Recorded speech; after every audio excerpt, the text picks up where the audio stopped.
Wali Kota Ambon Richard Lohana Pesi terima tamu Sinode 3 Keuskupan. Dalam menyambut tamu Sinode 3 Keuskupan yang bertandang ke rumah dinasnya di Karangpanjang, Ambon, Wali Kota Ambon Richard Lohana Pesi yang didampingi Wakil Wali Kota Syarif Hadler, Sekretaris Kota AG Latuheru menggelar jamuan makan malam bersama yang dihadiri oleh sejumlah pastor yang berasal dari Maluku dan Maluku Utara pada Minggu malam. Pada kesempatan ini, Richard Lohana Pesi dalam sambutannya menjelaskan dirinya sangat bangga dapat menjamu para tokoh pemuka agama dalam rangka menghadiri sidang Sinode 3 Keuskupan Amboina di Kota Ambon. Dikatakan ini merupakan sebuah kehormatan bagi pemerintah Kota Ambon dan rakyat Kota Ambon, mengingat di balik semua itu semakin banyak para tokoh-tokoh pemuka agama atau pimpinan agama yang dijamu oleh pihaknya, maka semakin banyak pula berkat yang diperoleh Kota Ambon dan pemerintahnya.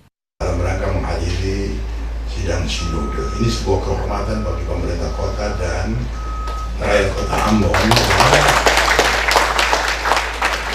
bisa melayani para petinggi-petinggi dan tokoh umat Katolik yang ada di Maluku dan Maluku Utara. 25 tahun lalu pada waktu beliau ditabiskan sebagai uskup, saya itu menjadi anggota DPRD Provinsi Maluku. Ya, dalam rangka merayakan 25 tahun Pak Mendagri ditabiskan sebagai uskup dan melayani daerah Maluku dan Maluku Utara, saya menjadi wali kota. Ya, mungkin 5 tahun lagi beliau melayani ya. Ya tentunya kalau beliau 5 tahun lagi, mudah-mudahan saya sudah lebih di atas wali kota.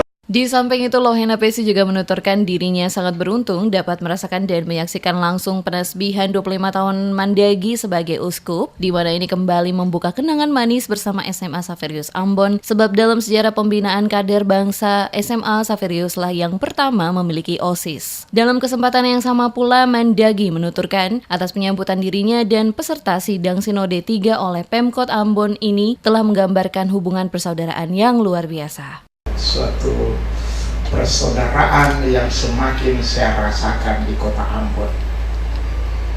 Saya sudah 25 tahun di Kota Ambon, tahun ini 25 tahun. Dan dikatakan 20 tahun lalu kita mengalami suatu situasi di mana tidak ada lagi persaudaraan. Kita saling curiga, bukan sama saling curiga, saling menyerang, saling membunuh. Seperti Kota Ambon tiada peradaban lagi, bukan budaya kehidupan yang ada, tetapi budaya kematian.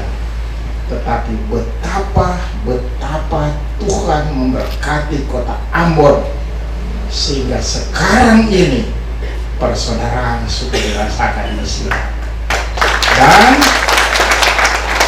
kita tahu Kota Ambon mendapat awards, yakni kota yang paling harmonis di Indonesia. Luar biasa. Mendagri menambahkan 20 tahun silam hubungan persaudaraan sempat suram yang ada hanya curiga satu sama lain. Saat itu tidak ada budaya kehidupan tetapi ada budaya kematian. Namun semoga saja saat ini diberkatilah Kota Ambon dalam hubungan persaudaraan yang erat selamanya, di mana semangat ini dapat dilihat dan dinilai dari perolehan berbagai penghargaan yang disabet Kota Ambon hingga dijadikan sebagai kota percontohan kota toleran dan kota harmonis.